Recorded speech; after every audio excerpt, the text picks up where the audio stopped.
बहुत सारे बच्चे अभी भी इस चीज़ को रियलाइज़ नहीं कर रहे हैं, लेकिन ओएमआर शीट की एक गलती भी बहुत भारी पड़ सकती है। एक क्वेश्चन भी अगर आपका ऊपर नीचे हुआ तो पूरी शीट आपकी बर्बाद हो जाएगी। बहुत सारे बच्चों को यही समझ में नहीं आता है कौन सा क्वेश्चन अटेम्प्ट करना चाहिए, कौन सा स्किप कर देना चाहिए, आखिरी में करना चाहिए या फिर पहले करना चाहिए, अगर ज़्यादा क्वेश्चन हो गए तो क्या होगा, कम हो गए तो क्या होगा, और ओएमआर को करने का सही तरीका क्या है।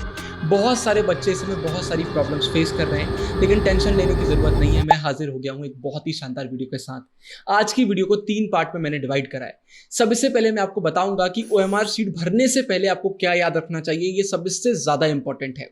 इसके बाद फिर मैं आपको बताऊंगा कि ओएमआर की टिप्स और ट्रिक्स क्या हैं। टोटल में 8 टिप्स मैं आपके साथ शेयर करूंगा, और आखिरी में आपने जो क्वेश्चंस पूछे हैं उन्हें भी मैं आंसर करूंगा। सीधा इस वीडियो को चालू करते हैं बिना कोई टाइम वेस्ट करे।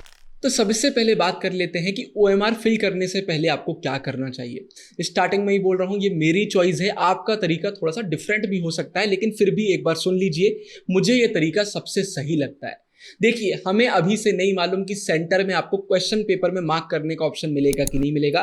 पूरा डिपेंड करता है आपके सेंटर पर। अगर वहां पर वो बोल देते हैं कि क्वेश्चन पेपर में आप टिक कर सकते हैं, तो इससे अच्छी बात तो कोई है ही नहीं, क्योंकि पहले फिर आप क्वेश्चन पेपर में टिक कर पाएंगे और बाद में ओएमआर आप फिल कर सकते हैं।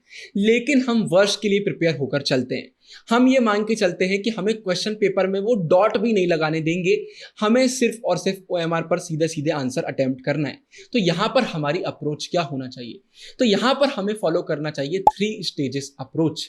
स्टेज नंबर 1 पर आपको क्या करना चाहिए? सबसे पहले आपको क्वेश्चन पढ़ना चाहिए, और अगर तुरंत आपके दिमाग में आंसर आ रहा है तो वो वाले आंसर आपको ओएमआर में अटेम्प्ट करना चाहिए। मतलब आपको ऑप्शंस देखने की भी जरूरत नहीं पड़ी, सिर्फ क्वेश्चन पढ़ के आपको मालूम चल गया कि इस क्वेश्चन का आंसर क्या है। मतलब ये क्वेश्चन तो आपका 100% सही जाने वाला है। तो स्टेज 1 में ये सारे क्वेश्चन आपको अटेम्प्ट करना चाहिए। इसके बाद स्टेज नंबर 2, स्टेज नंबर 2 पर आपको वो वाले क्वेश्चंस अटेम्प्ट करना चाहिए जो आपसे एक बार में नहीं बने, लेकिन आपको मालूम है कि ऑप्शंस वगैरह आप अच्छे से देखेंगे, थोड़ा सा दिमाग दौड़ाएंगे तो वो आपसे बन जाएंगे। मतलब यहां पर भी आप 100% श्योर हैं, लेकिन बस थोड़ा सा टाइम देने की जरूरत है। स्टेज नंबर 2 में आप ये वाले क्वेश्चंस करेंगे। स्टेज नंबर 2 के बाद आता है स्टेज नंबर 3।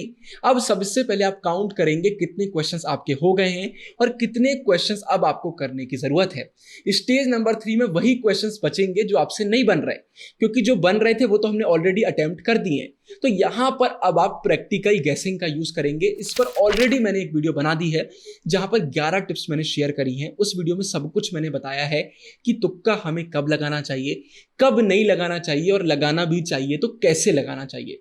तो इस वीडियो के बाद वो वाली वीडियो आप देख लेना, सारे डाउट्स आपके क्लियर हो जाएंगे। और स्टेज 3 में सिर्फ यही वाले क्वेश्चन हम करेंगे, और इसके बाद हमारा पेपर कंप्लीट हो जाएगा। सबसे पहले वो क्वेश्चन जो एक बार में बन रहे हैं, सेकंड नंबर पर वो क्वेश्चन जो बन रहे हैं लेकिन थोड़ा सा टाइम लग रहा है, और तीसरे नंबर पर वो क्वेश्चन जो बिल्कुल भी नहीं बन रहे। मेरे हिसाब से सबसे सही तरीका यही है।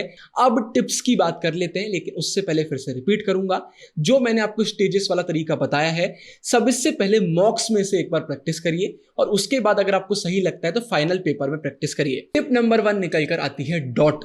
अगर आपको क्वेश्चन पेपर में मार्क करने का ऑप्शन नहीं मिल रहा है तो आप अपनी ओएमआर शीट में एक सिंपल सी बिल्कुल छोटी सी डॉट लगा देंगे। डॉट लगा लेंगे, और बाद में अगर आपको लगता है कि ये आंसर एकदम सही है तो फिर पूरा सर्कल आप कर देंगे। याद रखिए, हड़बड़ाने की जरूरत नहीं है कि सीधे सर्कल लगा दिया। पहले डॉट लगाते जाइए एकदम छोटी छोटी सी, और अगर आप 100% श्योर हैं तो फिर उसे आप फिल कर दीजिए। टिप नंबर 2 एकदम बेसिक है, आपको पता होगा। सर्कल बहुत अच्छे से फिल करिए। ज्यादा बाहर भी नहीं जाना चाहिए, अंदर को छूटना भी नहीं चाहिए। बड़े आराम से उसे फिल करिए। प्रॉपर एक सर्कल आपका फिल हो जाना चाहिए, इसमें गलती मत करिएगा। टिप नंबर 3, आखिरी मिनट तक बैठने की जरूरत नहीं है। अरे अभी सिर्फ डॉट लगा लेते हैं, क्वेश्चन पढ़ लेते हैं, आखिरी में फिर कर लेंगे।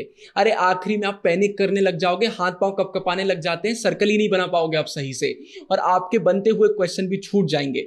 तो आखिरी तक बैठने की गलती बिल्कुल भी मत करना। स्टार्टिंग से ही ओएमआर आपको फिल करना है। इससे रिलेटेड आगे अभी और टिप्स मैं आपके साथ शेयर करूंगा। फिर इसके बाद अगली टिप, ग्रुप में फिल करिए। देखिए, आप एक क्वेश्चन पढ़ेंगे उसको फिल करेंगे, दूसरा पढ़ेंगे उसको फिल करेंगे, टाइम ज्यादा जाता है।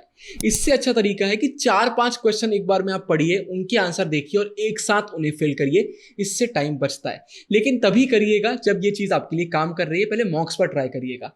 कई बच्चे कंफ्यूज हो जाते हैं। अगर आप बहुत कंफ्यूज होते हैं तो फिर तो आप एक एक क्वेश्चन करिए, लेकिन अगर आपके पास टाइम कम है, आप टाइम मैनेज नहीं कर पाते हैं, तो सबसे अच्छा तरीका यही है, 4-5 क्वेश्चन पहले पढ़िए, डॉट लगा लीजिए जो ऑप्शन आपको सही लग रहे हैं और एक बार में फिर उन्हें फिल करिए। इसके बाद अगली टिप, अगर आप मेरी तरह लेफ्ट हैंडेड है, मतलब लेफ्ट हैंड यूज करते हैं, राइट हैंडेड लोग भी सुन लो, बहुत इंपॉर्टेंट टिप है, पर सबसे ज्यादा इंपॉर्टेंट लेफ्ट वालों के लिए, क्योंकि देखो मैं आपको बताता हूं, ये OMR शीट है, इसमें आप कुछ हॉरिजॉन्टल उसमें फिल कर रहे हैं। आपने यहां पर कुछ फिल करा, आप आगे बढ़े, आपने यहां फिल करा। जब हम फिल करते हैं तो हमारा हाथ ऐसा चल रहा होता है, तो यहां पर आपने फिल करा, उसके ऊपर से अगर आपका हाथ निकल गया पूरी इंक फैल जाती है।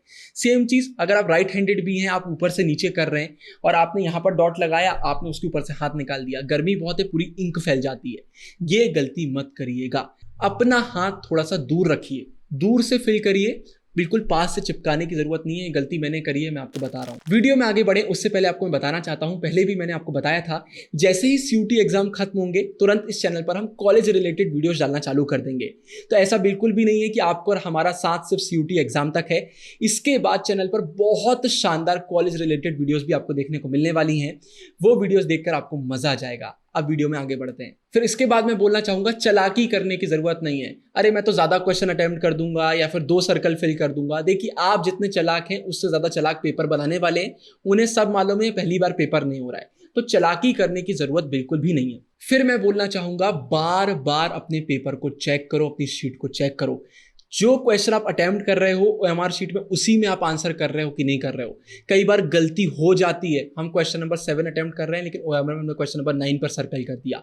बार बार जितनी बार चेक कर सकते हो चेक करो, हर थोड़ी देर में चेक करो कि आप सही से फिल कर रहे हो कि नहीं कर रहे हो। इस चीज को आखिरी के लिए मत छोड़ो। फिर इसके बाद last second tip, OMR sheet की प्रैक्टिस करो। खुद देखो आप क्या मिस्टेक्स कर रहे हो सकता है जो मिस्टेक्स मैंने बताई इसके अलावा भी कोई मिस्टेक आप कर रहे हो, तो खुद चेक करो और उन मिस्टेक्स को इंप्रूव करो। इसके बाद आखिरी टिप, टेंशन लेने की जरूरत नहीं है। अगर एग्जाम वाले दिन आप ज्यादा प्रेशर ले लोगे ना, आप OMR में गलती करोगे ही करोगे। पेपर कितना भी ईजी आए, कितना भी डिफिकल्ट आए, ना ज्यादा खुश होना है ना ज्यादा उदास होना है। और बाय चांस OMR में कोई 1-2 गलती आपसे हो जाती है, तो इसका ये मतलब भी नहीं है कि सब खत्म हो गया। हो गई एक गलती, हो गई, हटाओ उसको, आगे आराम से करो। गलतियों से हम सीखते हैं। अब इसके बाद आखिरी पार्ट में आपने 3 क्वेश्चंस पूछे हैं, उन्हें आंसर कर देता हूं। क्वेश्चन नंबर 1, क्या क्वेश्चन पेपर में आपको लिखने का, टिक करने का ऑप्शन मिलेगा? तो ये तो भाई सेंटर में ही मालूम चलेगा।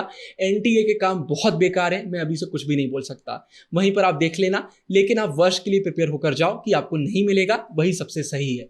फिर इसके बाद बच्चों का बोलना है, जैसे किसी पेपर में 40 क्वेश्चन अटेम्प्ट करना है, कम कर दिए तो क्या होगा, ज्यादा कर दिए तो क्या होगा। अगर आप ज्यादा कर दोगे तो टॉप के 40 आपके चेक हो जाएंगे, नीचे के चेक नहीं होंगे, भले ही वो सही क्यों ना हो। अगर आप कम कर दोगे, अटेम्प्ट नहीं करोगे, तो 0 आपको मिलेगा।